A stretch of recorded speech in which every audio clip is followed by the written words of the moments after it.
Thank you very much, everybody, for hosting me, and thank you to Bitcoin Austria and to National Bank. It's really a pleasure to be in Vienna. Particularly a pleasure for me, for those of you who've read my book, because I'm extremely influenced by Austrian economists, and that's why I insisted on trying to make this the first stop on my book tour. So, the topic of my book is Bitcoin. And in particular, it's about the idea that Bitcoin is emerging as a new monetary standard. Bitcoin is becoming something like the gold standard. And that's why the title of the book comes from that, the Bitcoin standard, similar to the gold standard. So I'm not going to obviously summarize the entire book, but I'm just going to drop a few of the main ideas that I make in the book so that we can have an open discussion around them. The first concept that I discuss in terms of trying to understand what is it that makes Bitcoin money is to understand what is it that makes anything money. Why does money come around? And there's the first 7 chapters of my book do not even mention Bitcoin almost entirely because they discuss money in general. And we look at the history of money over time, what gets chosen as money, what stops being used as money, why do things go from being used as money to stopping being used as money. And I think, in my opinion, the argument that I make is that the most important factor that determines whether something can be used as money today or in the last couple of thousand years is the fact that it is hard to produce. If something is easy to produce, people use it as money, others will produce more of it, and then the price of it will come crashing down, and then it becomes a useless store of value. If it's hard to produce, people use it as money, they store their value in it, the price goes up, it's hard for others to produce more of it and then bring the price down. So this is why, if we look historically, we find that the best forms of money were always the hardest to make. In places where seashells were rare to find, rare seashells were used as money. In places where cattle, initially was used as money because it's hard to make.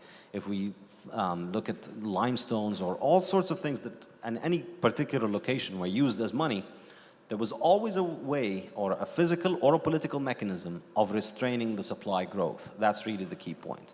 And whenever we find an example of several forms of money interacting, usually what ends up happening is, or almost always what ends up happening is, what survives as money is whatever is hardest to produce. Because if you have several forms of money interacting with one another, then people who store their money in the money that is easy will lose all of their wealth over time because the money continues to get produced more and more of it, and then the supply of it increases, and so the value drops. So historically, we find that gold became money for this very important reason, which is that the supply growth of gold is the lowest of all the metals because, number one, it's very rare in earth, but even more importantly, gold does not ruin, and because it doesn't ruin, that means that the current supply that we have around the world has been stockpiled over thousands of years. And so even if production were to increase next year, it will only be a small little fractional addition to all the thousands of years of stockpiles that we've piled up. In other words, the potential for the supply of gold to grow as a response to increased demand for gold is the lowest of all other metals. Therefore, it's a hard money. Therefore, gold was the hardest money that humanity had ever had because the supply grows every year at around between 1% and 2%. That's it. No matter what happens to the gold price, the mining output of gold is always around 1 or 2% of stockpiles. And that's what I think makes gold money over many, many years, because nobody could ever guarantee such a low supply growth. Now, if we move and look at government monies, we find the same story.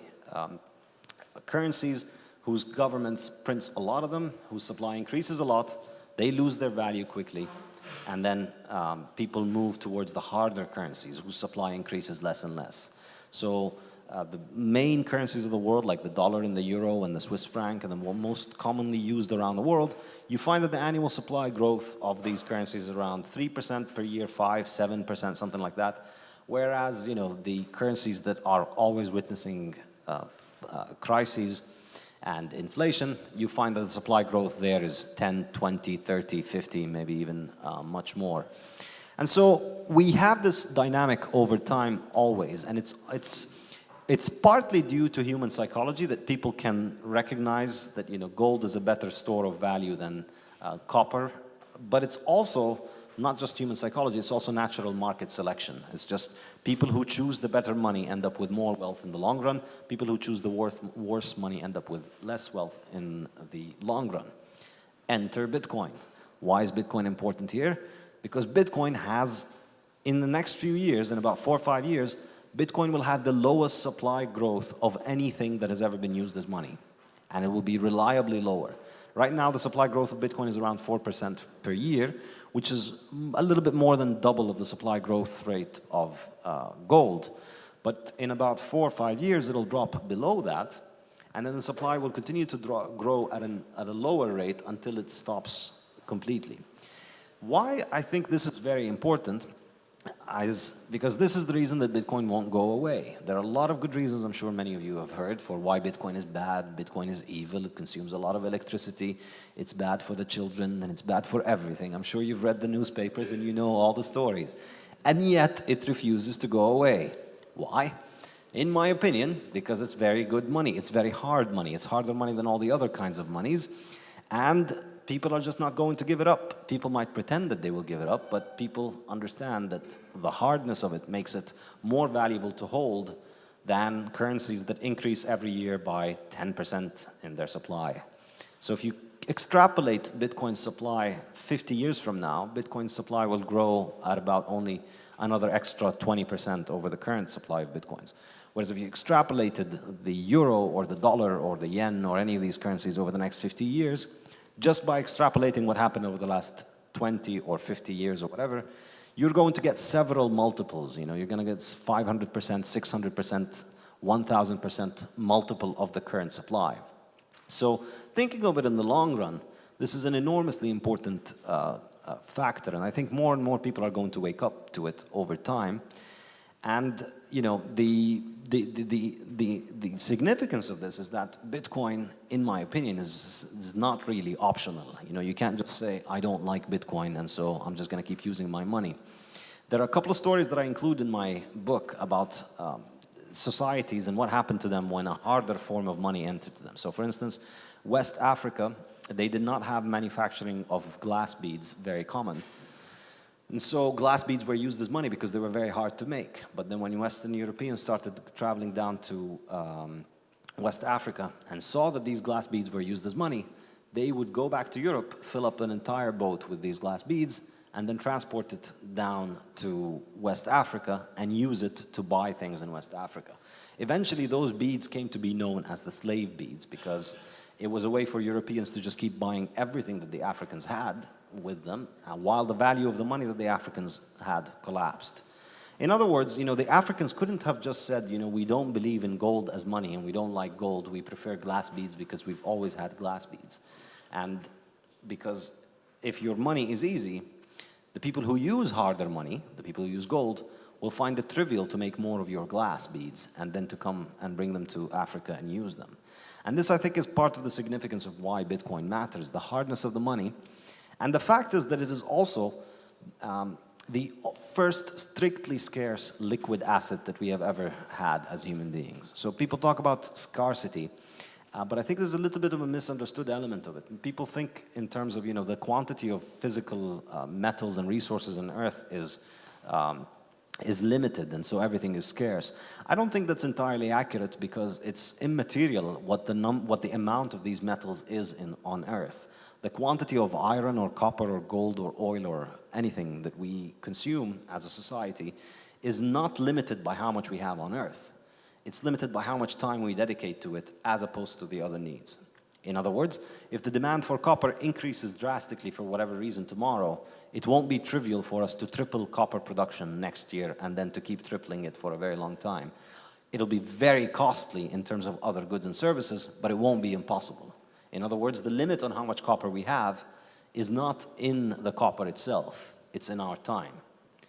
So this, I think, is true of every resource, and I think, and I quote the economist Julian Simon, who's sort of an Austrian, but he's American, and he says, you know, the only real resource, the only scarce resource is human time, because that's the resource that can be used to make more of anything. Nothing else is scarce.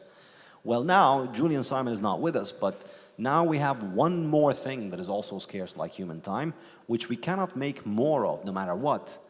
and that is Bitcoin. I mean, other than that, okay, there are things that we can't make more of. We'll never make another Mona Lisa, we'll never make another those things, but these things are not liquid. These things are not things that you can use for payment. These things are not divisible and transportable and so on.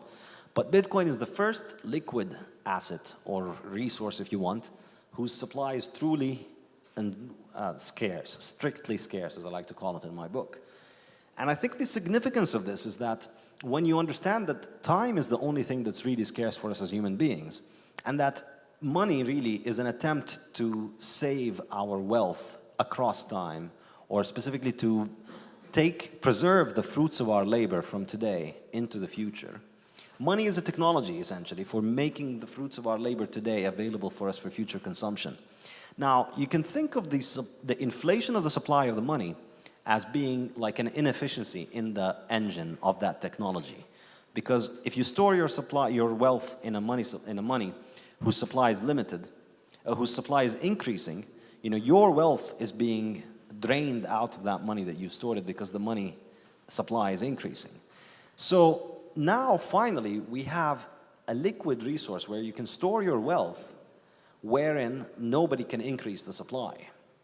And I think the implications of this are probably enormous. I mean, it means that productive labor can continue to be productive and that its product can remain and gain value into the future. And I think that's going to have very significant effects on how we live our lives, which brings me to the topic of the importance of sound money and the importance of hard money. In chapter 5 of my book, an entire chapter is dedicated to this question, and it's particularly about time preference. Time preference is how much human beings value the future versus the present. And so if you had no choice of saving, if you knew that your only medium of exchange was, let's say, a gas that would evaporate, so you can buy that gas and it will evaporate, you will be very unlikely to save. And if you're unlikely to save, you're unlikely to think of the future. And then all of your decisions as an individual will likely center around the present and around, immediate gratification. That's what we call high time preference behavior. As you're able to save, as you're able to think more of the future, you shift your thinking towards the future. That becomes low time preference behavior. And low time preference behavior is really what initiates the process of civilization, as economist Hans Hermann Hoppe likes to say. It's only when human beings begin to think of the future and begin to invest and begin to accumulate capital that we begin to develop the process of civilization, where we start thinking about what is better for the long run and not what is better for our immediate, animalistic needs right now, what we want right now. So I think this is really quite an important thing, and there's this long discussion in my book about the difference in the effect of changing time preference as opposed to the monetary medium. So for instance, if you look at 19th century Europe and you compare it to 20th century Europe, I don't think it's an entirely coincidental thing that, a lot of, say, the way that the music was, the way that the art has changed, the way that architecture has changed, the way that people's orientation, people's savings rates, people used to save a lot more back then than they do right now. And I think there are a lot of evidence to suggest that we're moving more and more towards a high time preference society because of the fact that the money continuously loses its value. Government money is continuously losing its value, which incentivizes people to think of the short term rather than the long term. So I think Bitcoin, the really interesting thing about it, for me, is that it probably will reverse that process. And those of you who start buying Bitcoin will probably identify with this. Our generation is not a generation that has grown up with a culture of saving. It's not a generation that has grown up with the idea that you keep part of your income. You just spend everything that you have, and when you have major expenses, you borrow, and then you spend the rest of your life in debt. That's high time preference behavior, because you're not saving, because you're continuously thinking about the present, and you're continuously burdening your future self. Now imagine if a society where money gains value every year by 5%. In about 15 years or so, 16 years or so, the value of your money will double. If the money loses value by 5% every year, in 15 years or so, the value of your money will drop by half. Now imagine you've moved from, you were living in either of those. Where are you more likely to save? Where are you more likely to think about the future? Obviously in the one where the money appreciates, because you think about every dollar that you have, this could be $2 in 15 years. Whereas when the money's going down, you think this is $1, it could be half a dollar in 15 years. Why should I keep it in my pocket? It's losing its value quickly. So this, I believe, is one very important implication of having this new monetary medium. Another one, I think, is that it offers us an excellent protection against government abuse, from confiscation of wealth, inflation, and so on. Specifically, Bitcoin as a user technology for individuals. Currently, yes, some people will escape Venezuela with Bitcoin, and that will save their lives.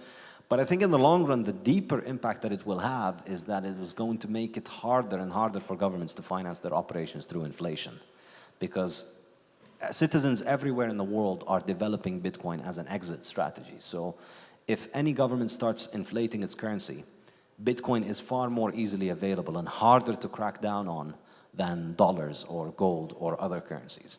So I think this is going to limit the ability by which government can confiscate wealth. And thirdly, I think the main concept of my book is that how Bitcoin is developing is becoming more and more similar to the gold standard, in the sense that and those of you who followed Bitcoin might be familiar with the story of Bitcoin scaling and Bitcoin growing. And there's a huge amount of drama about, Bitcoin can only process about 500,000 transactions a day. And that, unless Bitcoin's block sizes are doubled or increased, then it won't be able to grow. And if it doesn't grow, then it won't, if it doesn't have more transactions, then it won't be growing. But if you look over the last year, what has happened as the price of the transaction fees in Bitcoin has gone up, as the demand for Bitcoin transactions went up, yes, it did not kill Bitcoin. On the contrary, what emerged was second layer solutions, where now Bitcoin payments are being settled by Bitcoin payment providers or exchanges or gambling websites or any website that offers Bitcoin as a solution.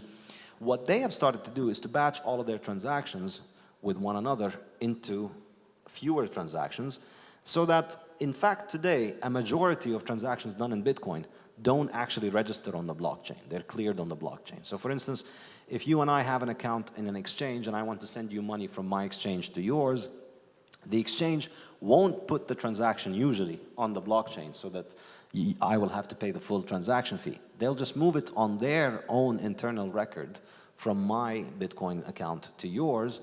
And then that's it. That's a transaction that has happened, but the Bitcoins are sitting there on their account under their name. And then at the end of every day or every week, they will batch all of their transactions with other exchanges, so that each Bitcoin transaction now is probably standing for 2, 3, maybe 4, maybe even 10 off-chain transactions. And that's exactly what the system was like under the gold standard. Under the gold standard, the actual physical movement of gold happened very rarely. For every ounce of gold that physically moved from one bank or one country to the other, you had thousands of transactions taking place with that 1 ounce, with pieces of paper and bank accounts and so on moving it. So I think the misunderstanding of the scaling of Bitcoin is that it has to happen on-chain, and I think on-chain scaling is completely impractical. Where it's going to be practical is that second and third layer solutions are going to be developed, where Bitcoin is going to be used for settlement. And this is really, I think, in my opinion, where Bitcoin's strength lies. It's not going to replace your Visa or MasterCard payments. It will have the Visa and MasterCard's payments put on top of them. If you compare your Bitcoin payment, it needs at least 10 minutes, it needs about 10 minutes to get one confirmation. In order for you to be sure of it, you need a few confirmations. That's 20, 30, 40, 50, 60 minutes. That's, that's no comparison to your credit card. And it's also no comparison for your credit card, because your credit card is not final settlement. You could still cancel it, and the guy could cancel it, and who knows what might happen. It takes weeks for the credit card payment to finally settle. But it shows up within seconds. So the comparison of Bitcoin payments is not to individual consumer payments. I think the valid comparison is between Bitcoin payments and interbank settlement payments, or between interbank gold settlement payments. And this, I think, is where Bitcoin's strength really lies. Because if you think of it, under the gold standard, the reason the gold standard eventually failed and the reason it eventually was overtaken by government money was the fact that gold clearance is highly centralized. At the end of the day, it's not cheap or easy or safe to move around big chunks of gold from one place to the other.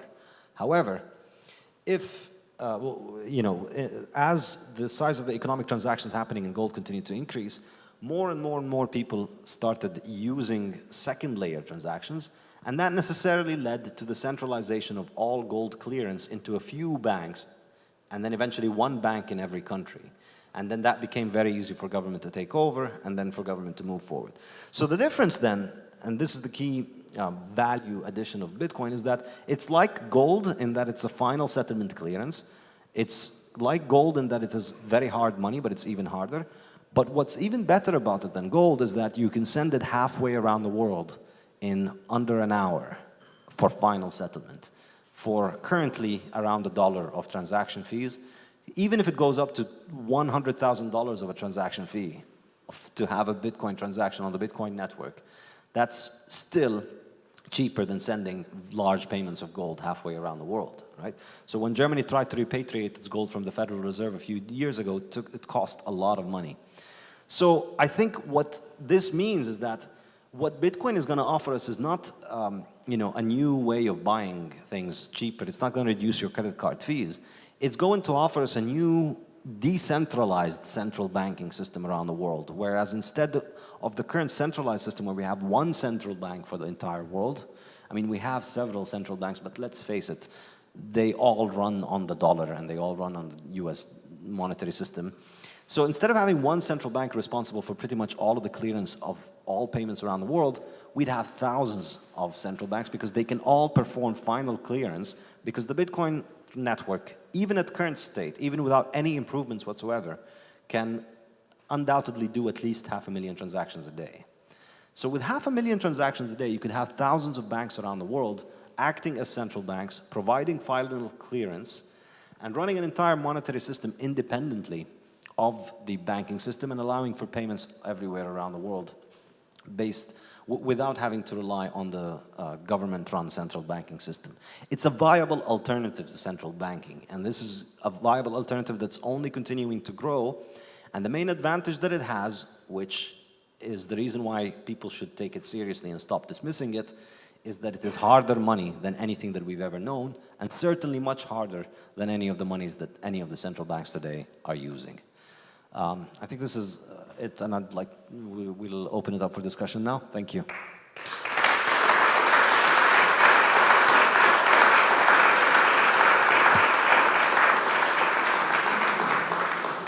Thank you very much. I very much enjoyed the book.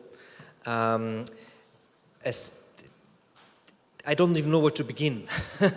Let's maybe start with, how did you come up with the idea of writing this book? How was the process that led you there? I mean, was there any point in time where you said, well, if I write this book, I'm always going to be the guy who wrote the Bitcoin book, and if it doesn't work out, people will know that I wrote that book? Actually, I had not thought of that scenario, but I don't think it's not going to work out, let's be honest, because I don't, but who knows? No, I mean, the reason that I decided to write it was just because I'd been following it for so long, and everybody I know was, 2016 and 17, after 3, 4, 5 years of everybody I know laughing at me as, oh, that's the weird Bitcoin guy. 2015, 16, and 17 is when they all started wanting to be